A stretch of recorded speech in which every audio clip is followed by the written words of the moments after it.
Africa is currently urbanizing faster than any other continent in the world. Most of this urbanization is predicted to be unregulated or informal.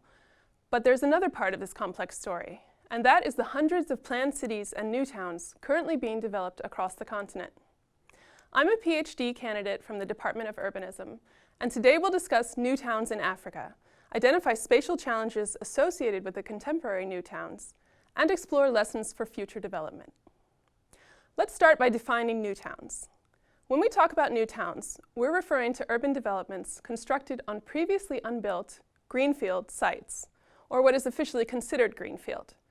One concern associated with new towns is that land acquisition may involve forced resettlement or inadequate rehousing. New towns are also constructed from planning documents developed at a specific moment in time. Because of this, they reflect a single vision for the future, a future that may or may not come to pass. New towns also exhibit some degree of political autonomy, whether that is a mayor, city manager, or other civic leadership. To distinguish new towns from large residential developments, we can also say that new towns have more than 30,000 residents.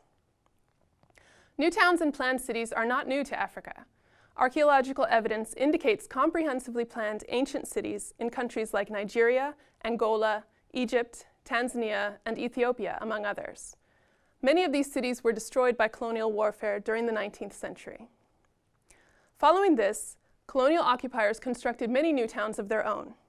These include examples in Tunisia, South Africa, Algeria, as well as Lusaka, a new town in what is now Zambia, planned according to classic garden city principles. One prevailing similarity across almost all colonial planned cities was residential segregation along racial lines.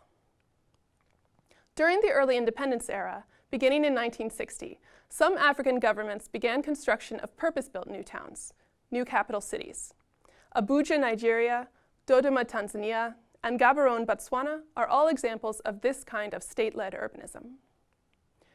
More recently, as neoliberal economic policies have taken precedence since the 1990s, we see more and more new towns being developed by private developers.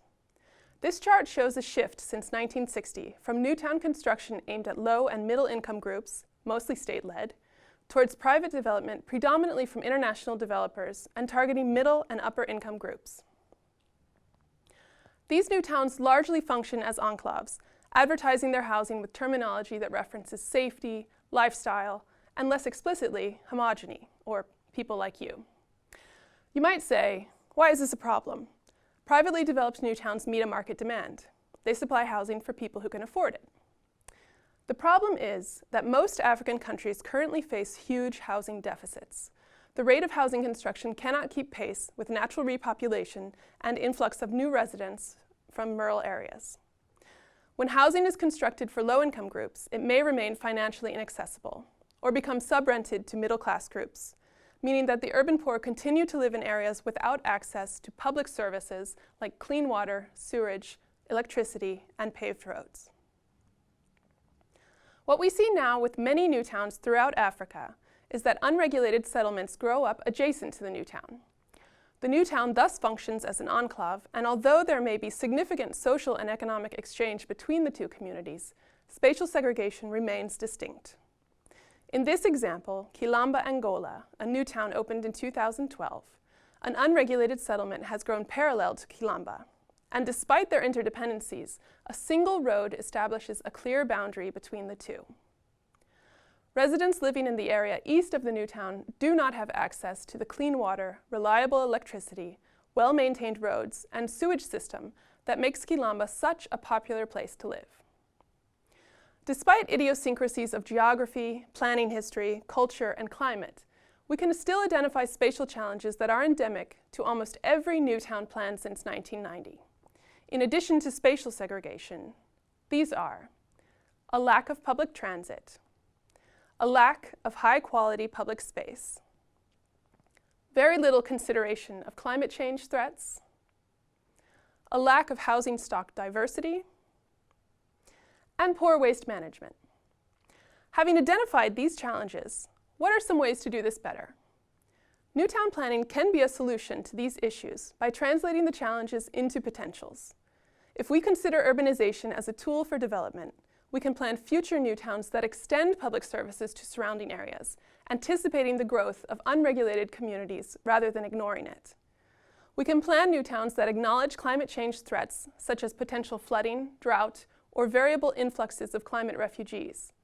We can plan new towns that provide ample public transport and well-considered public space, diverse housing choices, and good waste management. Future new towns offer an extraordinary opportunity to face these challenges head-on and consider solutions from the ground up. New towns are a market reality, and they will continue to be built, but that doesn't mean they should continue to repeat the mistakes of the past. If we return to the original definition of sustainable development, as set out by the Brundtland Report of 1987, we can understand that sustainable development requires both consideration of future generations and equal access to resources. With those criteria in mind, we can imagine future new towns that empower diverse communities and embrace the natural environment.